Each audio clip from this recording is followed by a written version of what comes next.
La Guerra de los Mundos capítulo 17. El Thunderchild. De haber sido la destrucción el único objetivo de los marcianos, el lunes habrían podido aniquilar a toda la población de Londres, que se hallaba extendiéndose lentamente por los condados vecinos. La desesperada fuga se realizaba no solo por Barnet, sino también por Edgbar y Waltham Abbey, así como también a lo largo de los caminos al este de Southampton y Suoburine y por el sur del Támesis hacia Deal y Broadstairs.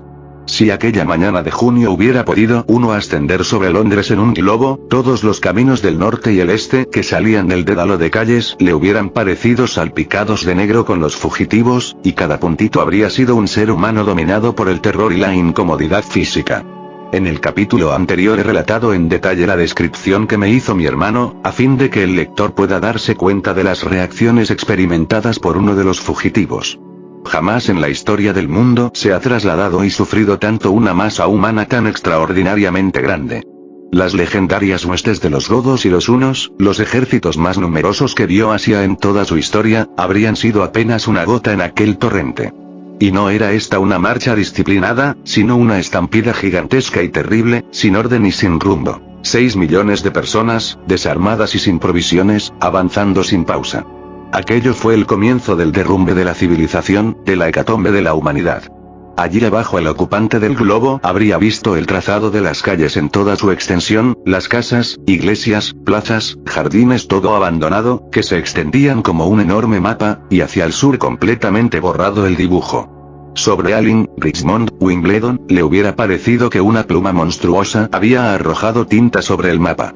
Lenta e incesantemente se iba extendiendo cada manchón negro, lanzando ramificaciones por aquí y por allá, amontonándose a veces contra una elevación del terreno y derramándose luego rápidamente sobre un valle recién hallado, tal como una gota de tinta se extiende sobre un papel secante.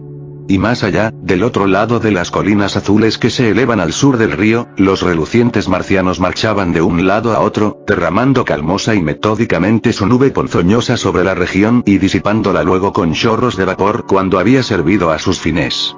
Después tomaban posesión del terreno así ganado. No parecen haber tenido la idea de exterminar, sino más bien la de desmoralizar por completo al pueblo y acabar con la oposición. Hicieron estallar todos los depósitos de pólvora que hallaron, cortaron los cables telegráficos y arruinaron las vías ferroviarias. Estaban cortando los tendones de la humanidad.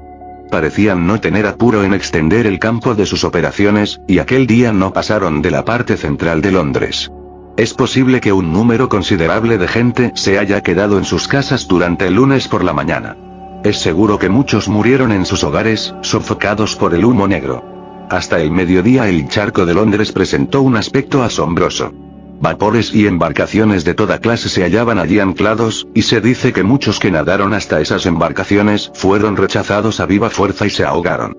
Alrededor de la 1 de la tarde apareció entre los arcos del puente de Blackfriars el resto de una nube de vapor negro.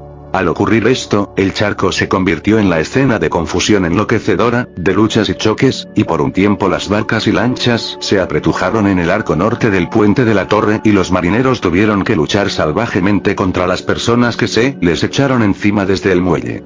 Muchos descendían por las columnas del puente. Una hora más tarde, cuando apareció un marciano por detrás de la torre del reloj y se acercó por el río, no quedaban más que restos de embarcaciones cerca de Limehouse. Ya hablaré de la caída del 5.º cilindro. El 6.º cayó en Wimbledon. Mi hermano, que montaba la guardia mientras dormían las mujeres en el cochecillo, vio un destello verdoso sobre las colinas. El martes habían seguido su marcha por la campiña en dirección a Colchester y el mar. Se confirmó entonces que los marcianos ocupaban ya todo Londres. Habían sido vistos en Highgate y aún en Neasden. Pero mi hermano no los avistó hasta el día siguiente. Aquel día, las multitudes diseminadas por la región comenzaron a comprender que necesitaban alimentos con urgencia. A medida que aumentaba el hambre, comenzaron a dejarse de lado las consideraciones hacia los derechos ajenos. Los granjeros salieron a defender su ganado y sus graneros con armas en las manos. Como mi hermano, muchos se dirigían hacia el este, y hubo algunos desesperados que hasta regresaron a Londres en busca de alimentos. Estos eran en su mayoría los pobladores de los suburbios del norte, que solo conocían de oídas los efectos del humo negro. Mi hermano se enteró que la mitad de los componentes del gobierno habíanse reunido en Birmingham y que allí se estaban preparando grandes cantidades de explosivos para emplearlos en minas automáticas en los condados centrales. Le dijeron también que la empresa ferroviaria Midland había reemplazado al personal que desertara en el primer día de pánico, acababa de reanudar sus servicios y hacía correr trenes desde St. Albans hacia el norte a fin de aliviar la congestión en los condados próximos a Londres. En Chipping había un gran cartel que anunciaba que en las poblaciones del norte se disponía de grandes reservas de harina y que antes de transcurrir 24 horas se distribuiría pan entre las personas de los alrededores. Mas esto no le hizo renunciar al plan de huida que formulara. Los trenes continuaron todo el día hacia el este y no vieron del pan más que la promesa. A decir verdad, lo mismo les ocurrió a todos los necesitados. Aquella noche cayó la séptima estrella, esta sobre Primrose Hill. Descendió mientras estaba de guardia la señorita Elphinston, quien insistía en alternar los turnos con mi hermano. Los tres fugitivos, que habían pasado la noche en un campo de trigo, llegaron el miércoles a Chelmsford y allí se incautó del caballo un grupo de ciudadanos que se hacía llamar Comité de Abastecimientos Públicos. Afirmaron que el animal se podía comer y no les dieron a cambio otra cosa que las promesas de que al día siguiente recibirían su parte del alimento. Por allí corría el rumor de que los marcianos se hallaban en Epping y se tuvo la noticia de que se había hecho volar la fábrica de pólvora de Waltham Abbey en una vana tentativa de destruir a uno de los invasores. Desde las torres de las iglesias, la gente observaba el campo por si llegaban los marcianos. Mi hermano, por suerte para él, según resultó luego, prefirió seguir viaje de inmediato hacia la costa antes que esperar alimentos, aunque los tres estaban desfallecidos de hambre.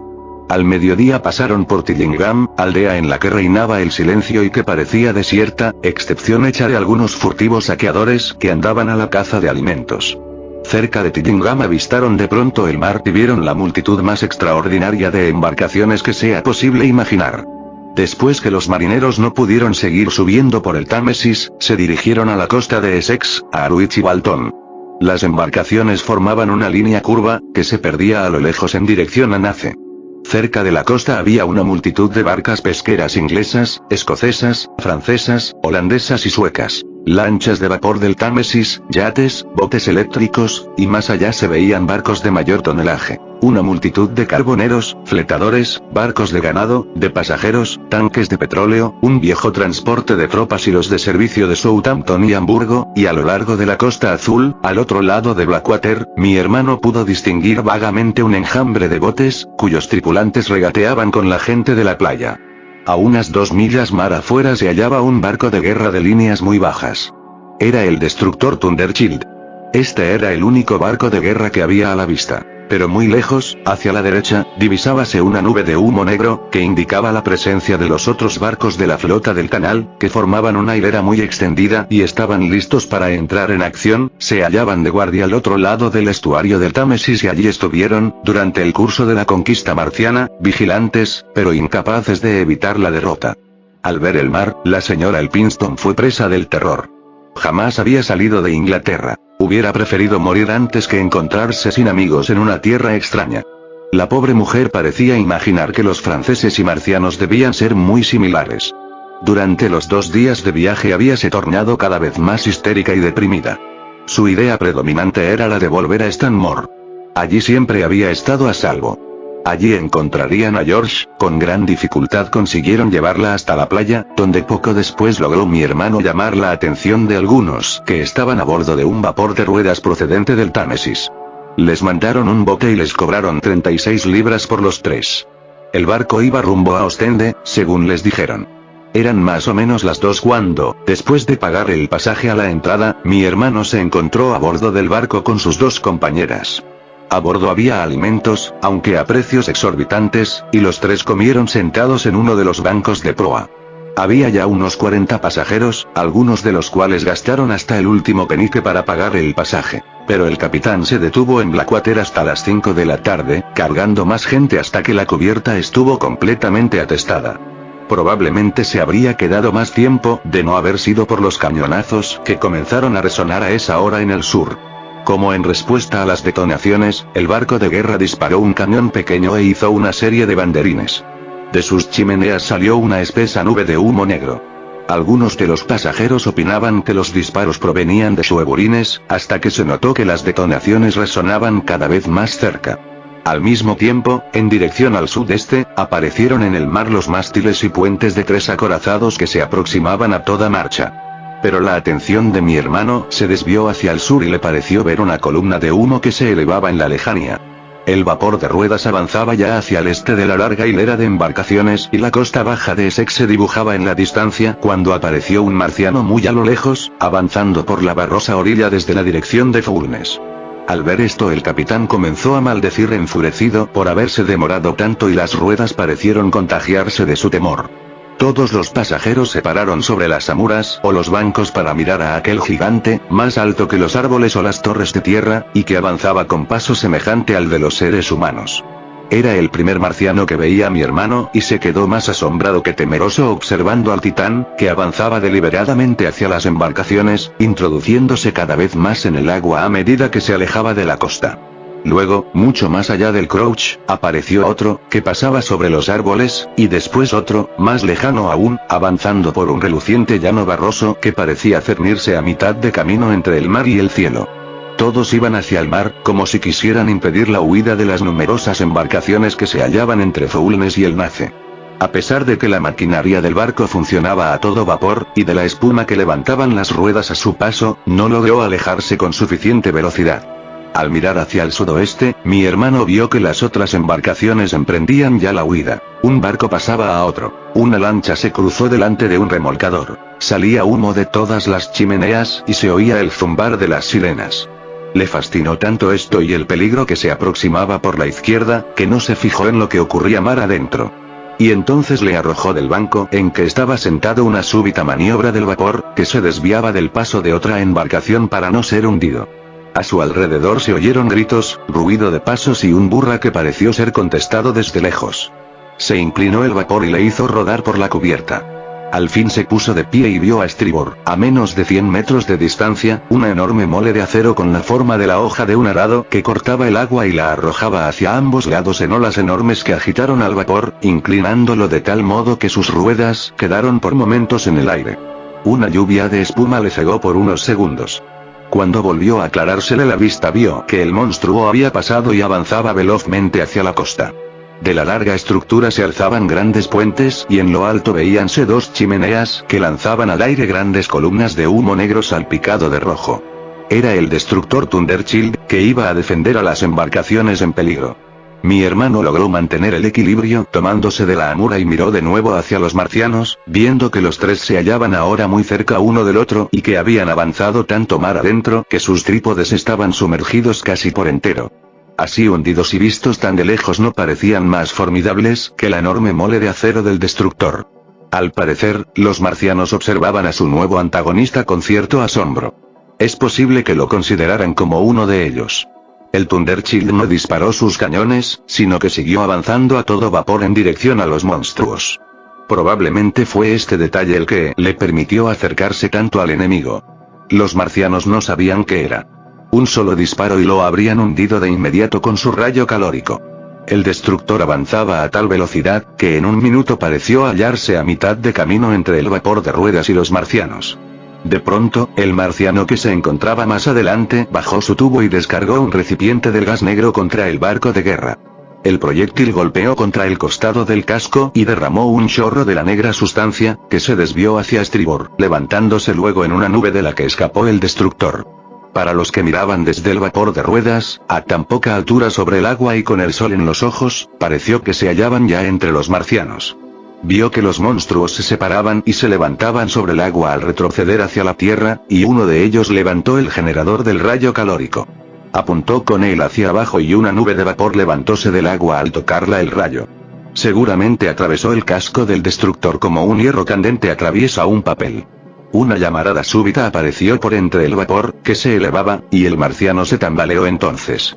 Un momento más y se desplomaba, elevándose hacia lo alto gran cantidad de agua y de vapor.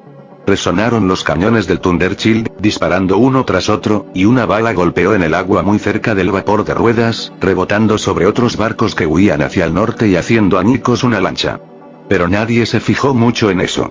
Al ver la caída del marciano, el capitán lanzó gritos inarticulados, que fueron repetidos por los pasajeros, apiñados a popa. Y luego volvieron a gritar, pues de las nubes blancas de vapor salió algo negro y largo que, aun siendo presa de las llamas, continuaba el ataque. El destructor seguía con vida. Según parece, el mecanismo de la dirección estaba intacto y sus máquinas continuaban en funcionamiento. Dirigióse con derechura hacia el segundo marciano, y estaba a menos de 100 metros del gigante cuando volvió a entrar en acción el rayo calórico. Entonces hubo una explosión violenta, un destello cegador, y sus cubiertas y chimeneas saltaron hacia el cielo. El marciano se tambaleó debido a la violencia de la explosión y un momento después la ruina humeante, que continuaba avanzando con el ímpetu de su paso, le había golpeado, destrozándole como si fuera un muñeco de cartón. Mi hermano lanzó un grito involuntario y enseguida se levantó una nube de humo y vapor que ocultó la escena. ¡Tos! Aulló el capitán. Todos gritaban, y los gritos fueron repetidos por los ocupantes de las otras embarcaciones, que se alejaban mar adentro. La nube de vapor continuó cerniéndose sobre el agua durante largo rato, ocultando así a los marcianos y a la costa. Y durante todo este tiempo el vapor se alejaba constantemente del lugar. Cuando, al fin, se aclaró la confusión, se interpuso la nube negra del gas ponzoñoso y ya no se pudo ver ni al tercer marciano ni a los restos del Thundershield. Pero los otros barcos de guerra estaban ahora muy cerca y avanzaban lentamente hacia tierra. El pequeño barco siguió internándose en el mar y los acorazados se alejaron en dirección a la costa, la cual se hallaba ahora oculta por una nube de vapor y gas negro, que se combinaba de la manera más extraña. La flota fugitiva se diseminaba hacia el noreste y varios veleros navegaban entre los buques de guerra y el vapor de ruedas. Al cabo de un tiempo, y antes de llegar a la nube de vapor, los acorazados se desviaron hacia el norte, hicieron otro viraje y se alejaron de nuevo en dirección al sur. La costa se perdió entonces de vista. En ese momento llegó hasta los viajeros el tronar lejano de los cañones. Todos se apiñaron en la borda para mirar hacia el oeste, pero no pudieron ver nada con claridad. Una masa de humo se levantaba para ocultar el sol. El barco siguió avanzando a toda máquina. El sol se hundió entre nubes grises, el cielo fue oscureciéndose y en lo alto comenzó a titilar una estrella solitaria. Reinaba casi por completo la noche cuando el capitán lanzó un grito e indicó hacia lo alto.